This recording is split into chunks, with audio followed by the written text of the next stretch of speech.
बिस्मिल्लाहिर्रहमानिर्रहीम। अस्सलाम वालेकुम। Welcome back to my channel beauty hacks with Saima. आज की इस वीडियो में मैं आपके साथ बालों को तेजी से लंबा करने की होममेड रेमेडी शेयर करूंगी, जिसको इस्तेमाल करके आप अपनी हेयर ग्रोथ को बढ़ा सकते हैं। इसके अलावा आप अपने बालों को सिल्की, शाइनी, स्मूथ और स्ट्रॉन्ग भी बना सकते हैं। अगर आपके बालों में डैंड्रफ है, इसके इस्तेमाल से वो भी खत्म हो जाएगी। बालों में डैंड्रफ हो तो हमारे बाल बिल्कुल नहीं बढ़ते, हमारी हेयर ग्रोथ मुकम्मल रुक जाती है। हमारे बाल महीने में 2 से 4 इंच तक बढ़ते हैं।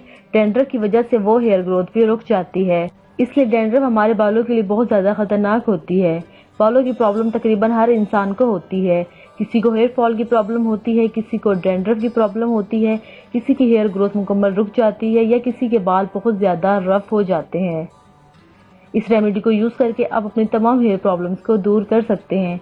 चलिए तो इस रेमेडी को बनाना स्टार्ट करते हैं। सबसे पहले हमें चाहिए कलौंजी, जिसे इंग्लिश में ब्लैक सीड कहा जाता है। कलौंजी आपको मार्केट से आसानी से मिल जाती है। कलौंजी को पीसकर आपने इसका बारीक सा पाउडर बनाना है। कलौंजी में anti inflammatory and antioxidant nutrients पाए जाते हैं, जो हमारे बालों को स्ट्रेट करते हैं और हेयर फॉल को कम करते हैं और हमारी हेयर ग्रोथ को प्रमोट करते हैं। इसके अलावा कलौंजी नेचुरली तौर पर हमारे बालों को ब्लैक करती है। इसके बाद हमें चाहिए मेथी दाना, जिसे इंग्लिश में फेनुग्रीक सीड कहा जाता है। इसे भी पीसकर आपने इसका बारीक सा पाउडर बनाना है। मेथी दाना थोड़ा सा सख्त होता है, इसलिए इसका पाउडर बिल्कुल बारीक नहीं बनेगा। फेनुग्रीक सीड में बहुत ज्यादा प्रोटीन और निकोटिनिक एसिड मौजूद होता है, जो हमारे हेयर फॉल और डैंड्रफ के लिए बहुत ज्यादा बेनिफिशियल है। फेनुग्रीक हमारे स्कल्प इश्यूज को ट्रीट करते हैं, जैसे dryness of hair, hair thinning वगैरह। सबसे पहले हमें चाहिए ब्लैक सीड यानी कलौंजी का पाउडर 2 टेबलस्पून।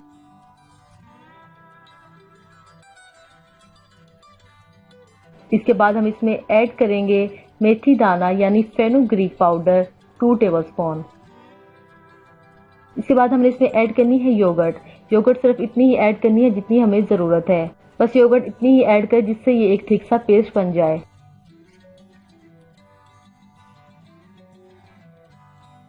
अब इन तमाम चीजों को आपने अच्छी तरह से मिक्स करना है।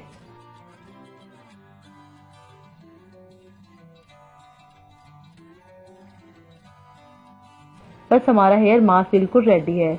आपने इस हेयर मास्क को अच्छी तरह से अपने बालों में अप्लाई करना है। अप्लाई करने के बाद अपने बालों को बांध लें। आपने कम से कम 2 घंटे इसे लाजमी अपने बालों में लगा कर रखना है। 2 घंटे के बाद आप अपने बालों को वॉश कर लें। आप इस हेयर मास्क को हफ्ते में एक बार जरूर इस्तेमाल करें। इसके एक मरतबा के इस्तेमाल से ही आपको वाजिब फर्क महसूस होगा। आपको ये हेयर मास्क कैसा लगा हमें कमेंट बॉक्स में कमेंट करके जरूर बताइए। इससे पहले अगर आपने हमारे चैनल को सब्सक्राइब नहीं किया तो चैनल को जल्दी से सब्सक्राइब करें और साथ ही बेल नोटिफिकेशन को ऑन कर दें, ताकि हमारी हर आने वाली लेटेस्ट अपडेट आपको मिलती रहे। मिलते हैं अगली वीडियो में, तब तक अपना ख्याल रखें। अल्लाह हाफिज।